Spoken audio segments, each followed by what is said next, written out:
Welcome back to CryptosRUs. I am George. We're all George. There you go. So, a lot of things to talk about tonight. I'm going to give you all the reasons why you need to buy Bitcoin right now. And we do have another development that I think that's actually helping Bitcoin at this point. So, another reason. So, let's get started. What's going on with Bitcoin and why all the reasons you should be buying Bitcoin. That's tonight's stream. So smash the like, subscribe to the channel, follow me on social media, and check out all the latest news article and guides at CryptosRUs.com. Welcome. We're finally seeing some positive movement. Despite all the, all the sideways movement, all the stair stepping down, we're finally getting a little bump. And this is significant because, of course, I've been talking about so much about the incoming rate hikes, the Fed, what's going on in Ukraine. I'll give you an update on those things. And despite all those things, despite the markets not doing well, overseas in Asia, Europe, U.S. markets, isn't too hot either. But despite all of that, all of those things, right? Bitcoin is still holding and now is starting to come up. So, pretty significant. But what's the real reason? What's the main driver for today? Well, I do believe it's another geopolitical issue that's going on and causing people to actually turn to Bitcoin. Which is what I've said all along, right? All these things I've been talking about. What is the answer? Bitcoin. It's that easy. Bitcoin is the answer. So I do believe this is what pumped up Bitcoin tonight. Canada is invoking the Emergency Act. And this sounds to me almost like martial law. That's how bad it is.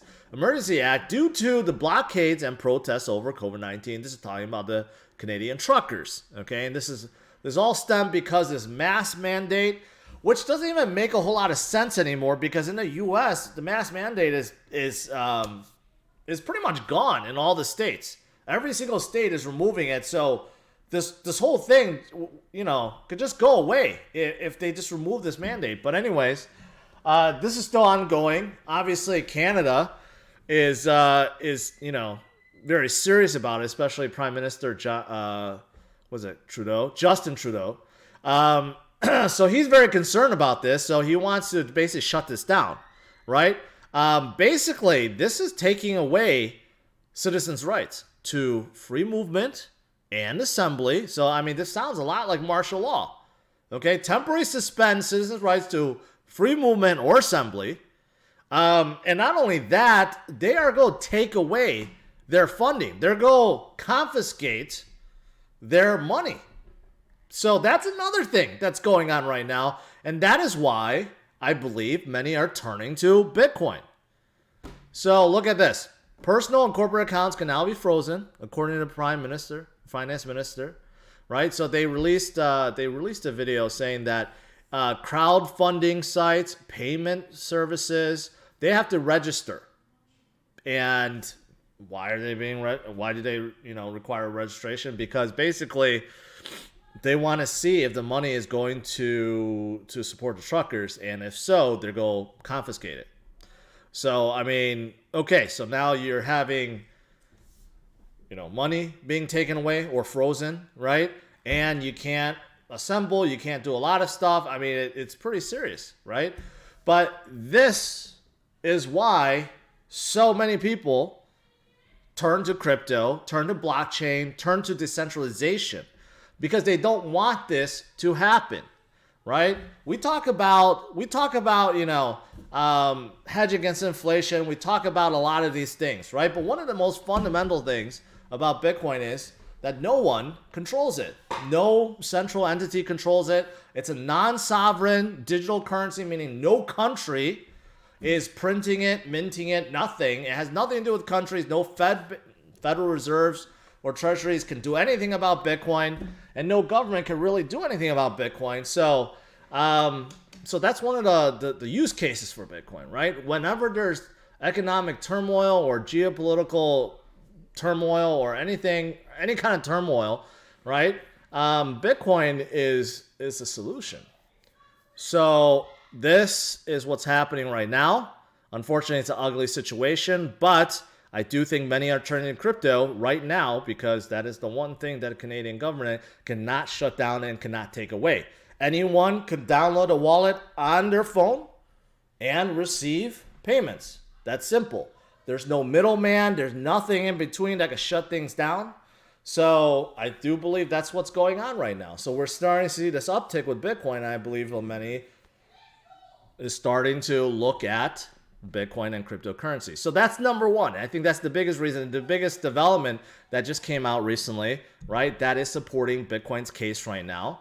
And I don't know what's going to happen. I mean, like I said, this whole mandate thing is going away in the U.S. So I don't even know if, if it's worth it at all for Prime Minister Trudeau to keep this going and enforce emergency act or martial law basically versus just removing the mandate. I don't know. It just seems like it's pointless at this point. Anyways, so that's a really good case for Bitcoin and crypto, right? So I'm going to lead with that. That's number one. One great reason. Of course, we still have the Russia, U.S., Ukraine conflict. And there are videos now that's showing that Russian units and missiles are advancing towards the Ukrainian border. And I don't think this is FUD anymore because I've received comments, live chat saying, oh, I live in Russia, I live in Ukraine, I don't see anything going on. Well, there's endless tweets about military vehicles moving. So there's definitely some movement that's going on right now, right? So there is this that's still going on. But again, just like Canada, right? If Ukraine and Ukrainian citizens, they're afraid of what may come, right? Or maybe the bank shutting down or whatever. And if there's a full-out war with Russia, there could be a lot of things that's turned off or shut off, right? So how do you handle that? Well, you handle it with Bitcoin too. And there's a lot of donations that's going into Ukraine right now. Ukraine themselves hold a lot of Bitcoin. So again, another great reason why people should hold Bitcoin. It's that simple, right? So this is second reason, and I've talked about this a lot. I don't know where this is going to go, whether or not this is going to stop anytime soon, right? But it does seem like it's still escalating. So I just, it's a wait and see moment, I guess, for this right now. But all right, so another reason why. So again, despite this is going on, despite what's going on in the equities market, despite what's going on in the Fed, right, and now in Canada, it's, Bitcoin's true colors or strength is showing at this point. And, it is actually holding and coming back up. It's starting to decouple away from the markets, which is really, really good. And this is kind of what I've expected and why I've said, Bitcoin solves all these reasons. So, yeah.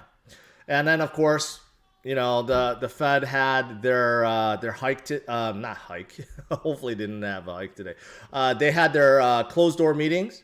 So again, it seems like there's no agreement. Nothing really came out of it other than almost everyone agrees that there will be a rate hike in March. But if it's 50 basis points, if it's going to be 25 basis points, if it's going to be more, we don't know at this point. We just don't know. Okay, but we know that this is coming. So again, this is due to inflation, right? Trying to curb inflation and basically, undo the damage that was done within the last 2 years, right? But there is good news with this. I saw this, the S&P 500 index and shocks. I think that's stocks. But it does show this going all the way to 1959 to 2022.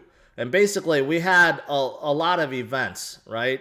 Some wars involved, World Trade Center, the tightening of 2015. There's a lot of things that happened over the years. But if you zoom out, you realize the S&P 500 just keeps going up.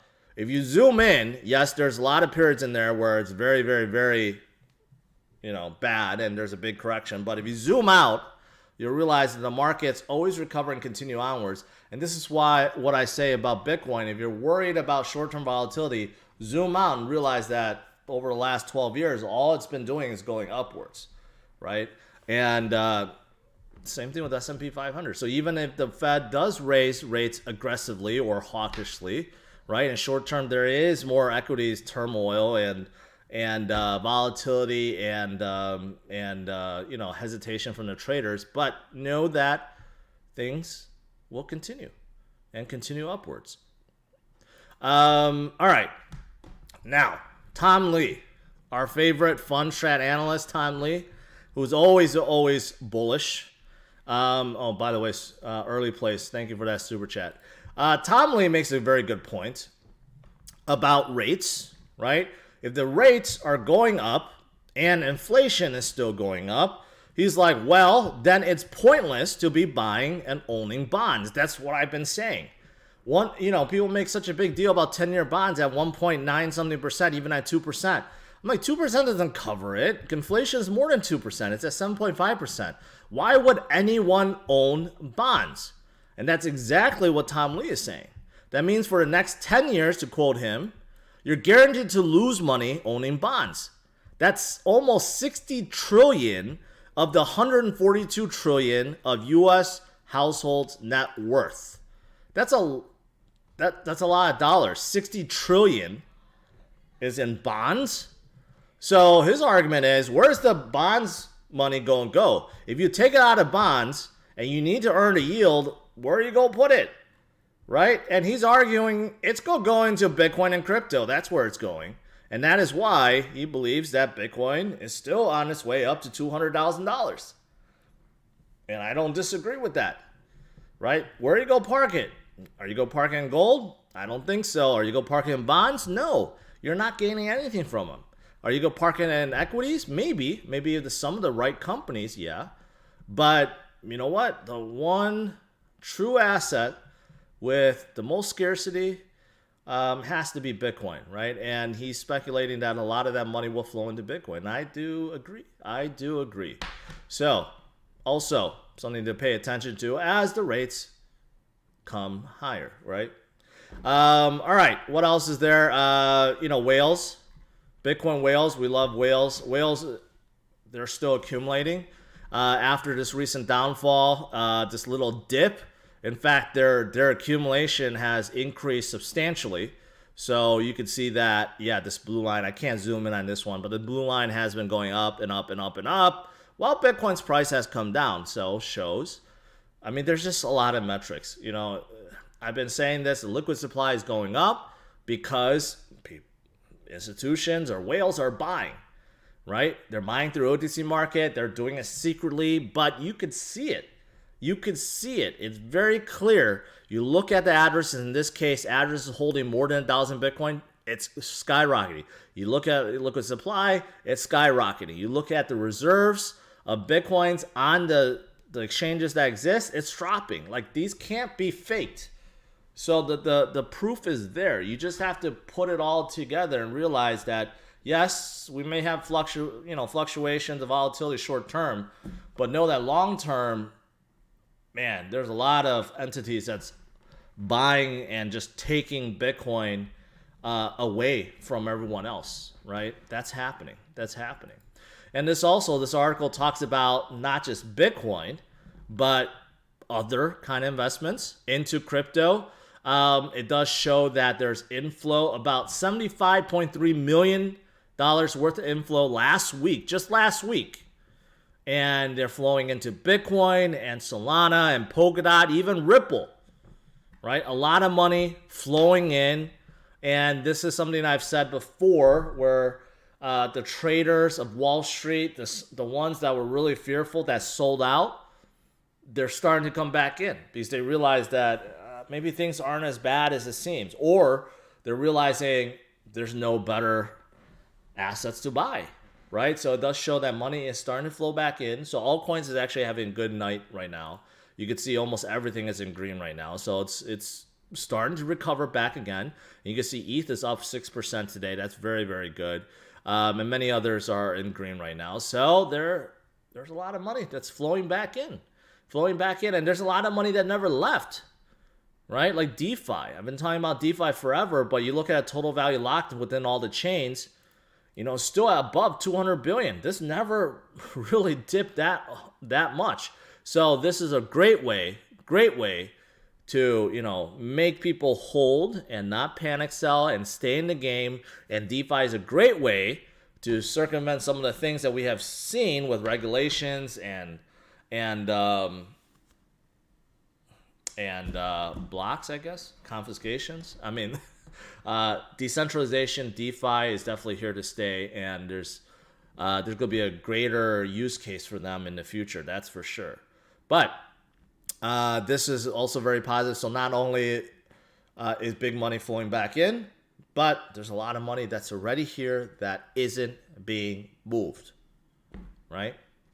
What else is there? There's, you know, I'm mentioning big money, but, you know, just looking at VC funding for crypto companies, 2021, according to this, was at 27.4 billion. But in fact, Grayscale says it's higher than that. It's 32, or Galaxy Digital, I'm sorry, 32 billion. And you could see the growth of money coming in, right? And this is not just going toward Bitcoin. This is going to the altcoins too. And right now, a lot of it in GameFi, a lot of it in SocialFi, a lot of it in NFTs, and of course the L1s that are supporting everything. So there's just a ton of money that is still flowing in to the space. This one also talks about how mergers and acquisitions, something that we really haven't heard of before in the past, but it's starting to happen. Over 5,000% increase last year. So that's also happening. And of course, you still see big names like Animoca brands, right, attracting funding. And now they're launching this 30 million guild for play to earn games. So they're definitely very serious about growing play to earn games right now, as they should. They have their hands in basically every single NFT and play to earn game there is. And they're continuing to get bigger in that space. So that's also very positive. And lastly, hey, for Cardano fans, this is pretty good. Ardana, which is a new stablecoin, is coming to Cardano. Cardano is definitely building up their ecosystem, so that's pretty good. And also in terms of TVL, looking at this, well, it's not the most impressive, but it's at 118 million. You could see that it's started to come up despite, you know, recent volatility, and most of it is from SundaeSwap. So SundaeSwap is definitely attracting a good amount of people, and they're staking their ADA and Sunday, and that's what you want. That's really what you want. So what's going to cause Cardano to go higher is more and more liquidity into SundaeSwap and some of the other swaps that will be coming on board. Yes, it's good. It's good overall. All right, Bitcoin is still holding at, you know, 43.5, 43.6. This is a good start. We've been hovering here for quite some time. Can we make it back to 45 like a few days ago, like 4 days ago? Tomorrow, maybe. We could definitely. We're getting that traction. I think a lot of it right now is due to citizens in Canada, but you know, it could definitely escalate even more. So we'll have to see. All right, let's do some Q&A.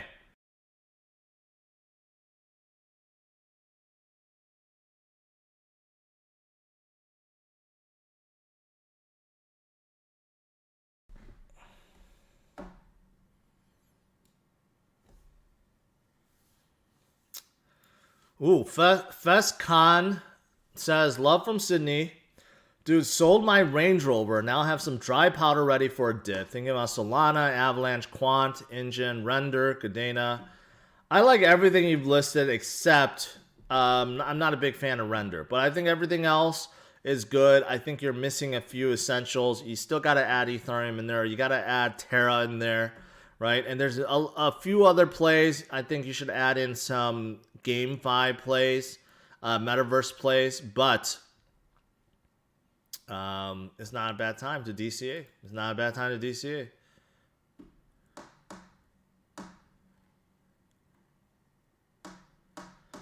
Someone's asking, will the market crash again?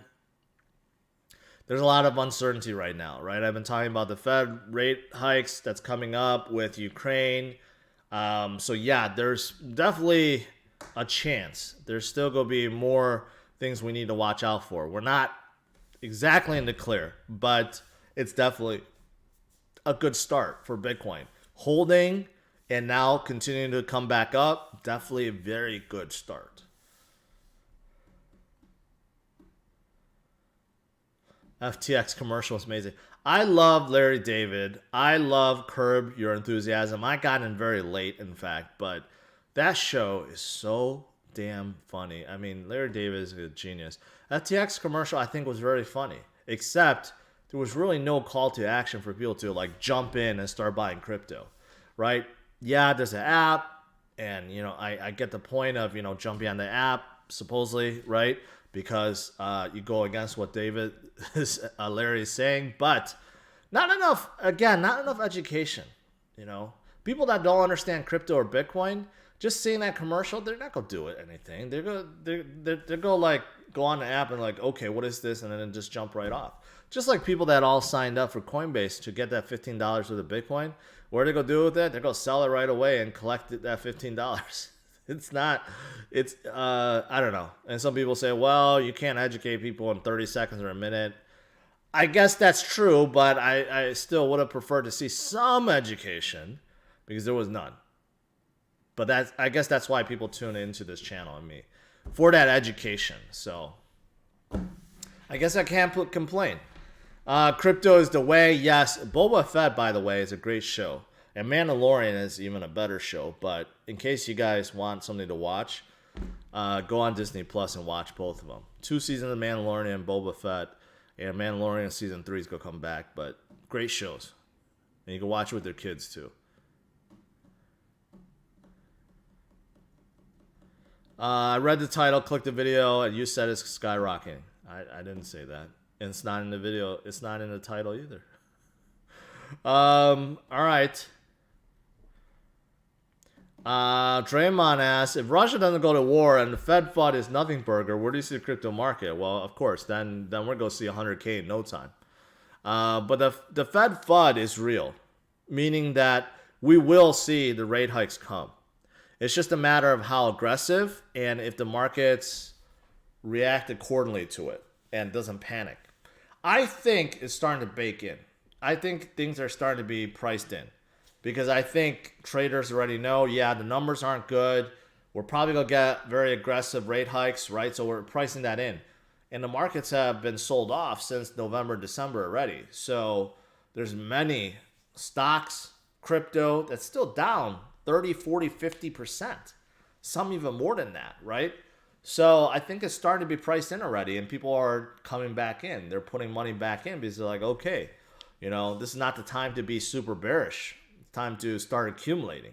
Doesn't mean that you have to go all in. I still think we still have a lot of hurdles ahead of us, right? It's important to have cash, 25-30% in cash.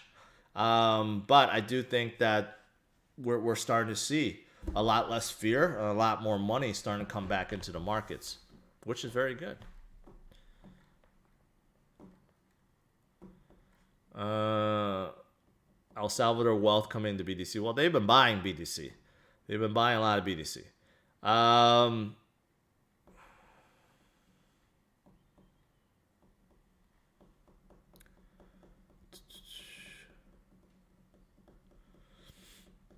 Stephen Brooks says, I bet you are just like the people you listened to in 2017 when the bear market came.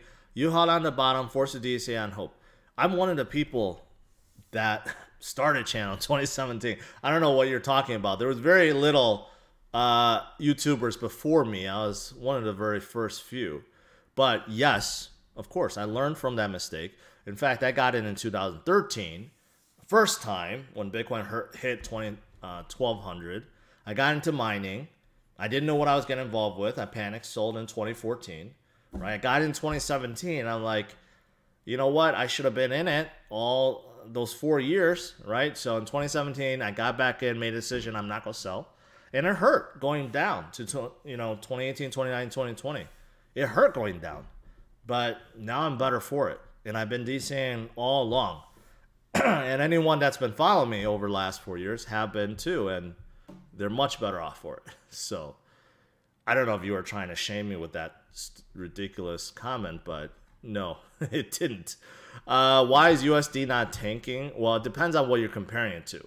And also, right now, if you're looking at USD versus like the euro and other yen and other currencies, their currency is actually devaluing I think even more than the USD, which is why we're not really seeing it.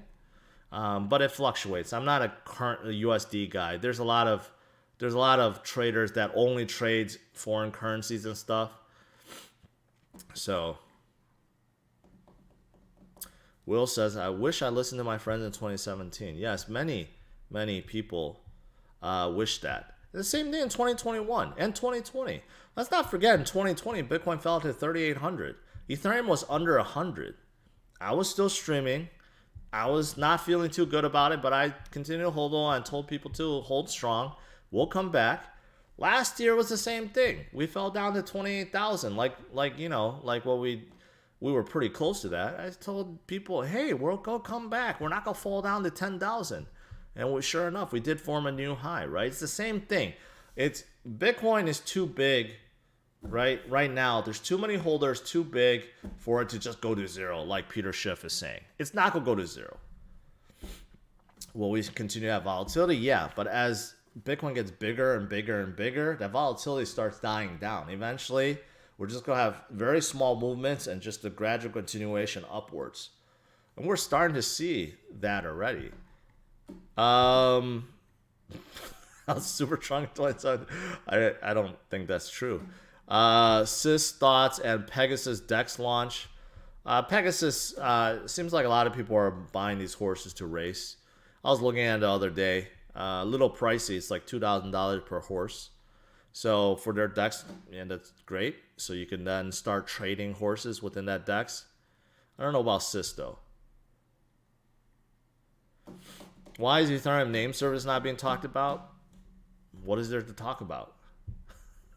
It's name service. It's not very appealing or exciting. What is there to talk about? And they airdropped all the tokens. I mean, so, you know, if you have some, great, you know. Should I buy Doge? I would say there's much better buys in Doge at this point. Much better. Matic utilities could flip Ethereum. Well, I know Ethereum has one of the biggest developer base there is, if not the biggest. I think it is the biggest. Most development tools and developer teams in general. I mean, EVM, Solidity, that's the name of the game right now, right? Matic, yeah, is, you know, start as a layer 2. I would say it's a layer 1. And in many ways, they already surpassed Ethereum. So, yeah.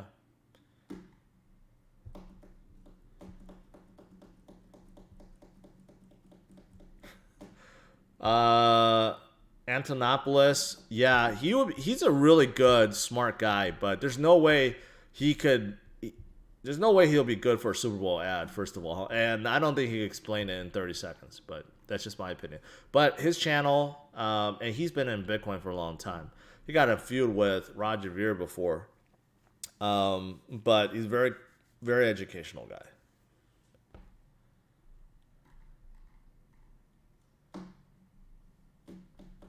Adam, I did address BlockFi. Yep, as of today, you cannot add any more into their interest accounts. It's now like the BlockFi wallet.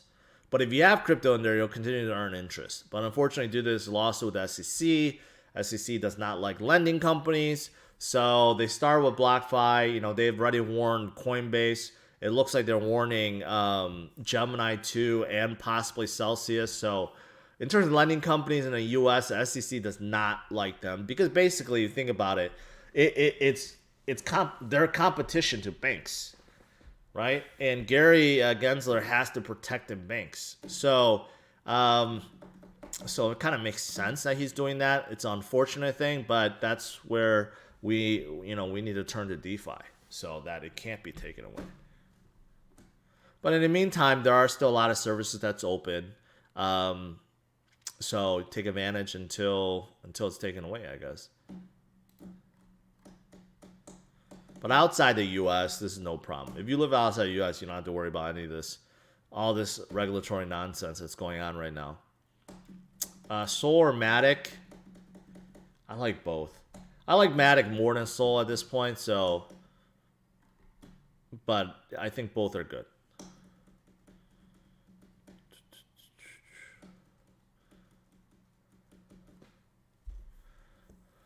Energy Web token. Energy trading is just not. I think there's too many hurdles to overcome. So, not a fan of it.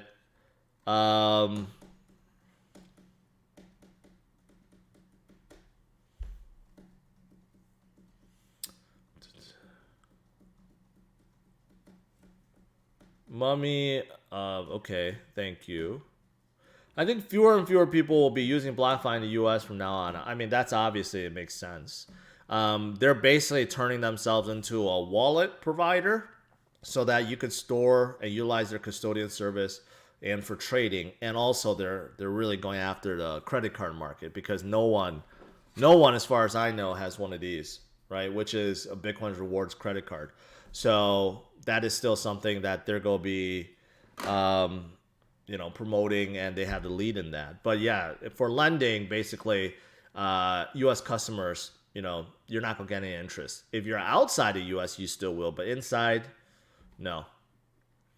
I hope the U.S. doesn't ban KuCoin. Yeah, it's a matter of time, I think, because they're still under the radar, but KuCoin's getting big, so I think they will probably look at them. But right now, enjoy KuCoin while you can, because it's a great exchange, great alternative to Binance. Someone says Flipmatic, yes. Avalanche flipped Doge. So I told you guys this. Terra will probably be right under Solana, although there's a $10 billion gap, but I still like Terra quite a lot, and Avalanche is right under Terra. So this is a good order right now. Cardano, Solana, Terra, Avalanche. This is an all-star lineup right here. And of course, Bitcoin and Ethereum. I put Binance Coin, yes, up there too. I would just skip over XRP though. And I think Polkadot is a good one up there. So Polkadot should flip above Dogecoin. And then you should see that Matic flips all of them and goes right under Polkadot. So I think that's a good spot. Although Matic, I think, is very undervalued and they could go higher. And then Cosmos needs to move up the chains too. So, yep. All right, I'm going to let you guys go. Overall, hey, Bitcoin is moving in the right direction despite all the negativity out there, right? And tonight we got more of it with the Emergencies Act invoked by Prime Minister Justin Trudeau. So that's not good. That's not good at all. But it does show the need for a decentralized network, decentralized payment network that can't be confiscated or interrupted or stopped, right? So this definitely shows one of the use cases for Bitcoin. And this is one of the many use cases. So I do think we're getting endorsement because of this, but there's many other reasons why Bitcoin is a must buy. Smash the like, subscribe to the channel. I will see you guys tomorrow. No, not 11. 8:15 a.m. Central Standard Time for my morning market open update. So make sure you tune in. All right, take care, guys. Bye-bye.